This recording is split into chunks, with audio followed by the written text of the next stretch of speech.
sa Marawi City sa Lanao del Sur. Ang sexy pa magpiga. The perpetrators of this terroristic attack will be brought to justice. No? Abulin po natin sila. Ito ang siniguro ni AFP Chief of Staff General Han. Browner sa kanyang pagbisita sa Marawi City. Personal siyang inutusan ni Alamin ang sitwasyon doon.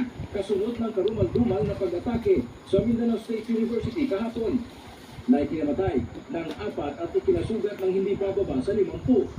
Whether these are Malaki na rin kasi tiyan ko, kaya siya na daw ang lalaban. and doing that attack, or whether these are affiliated groups to Wala na masuot. terrorist groups. Or even foreign directives, no? So, we're looking at everything. We cannot be conclusive at this time. Ang sinabi ng Pangulo sa isang pahayag na mga banyagang terorista ang nasa likod ng karumal-dumal na pag-atake. At sabi kahapon ni Defense Secretary Gilbert Tidoro Jr.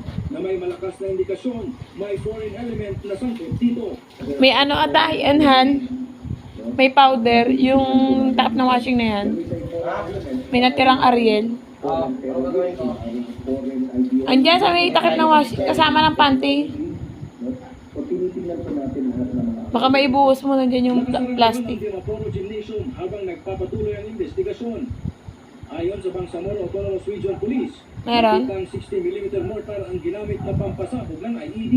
during the crime scene investigation, wala akong nakita po na mga circuit board or timer na nagsasabi na Wag! activated. Masisira yan. Oo, paikot mo.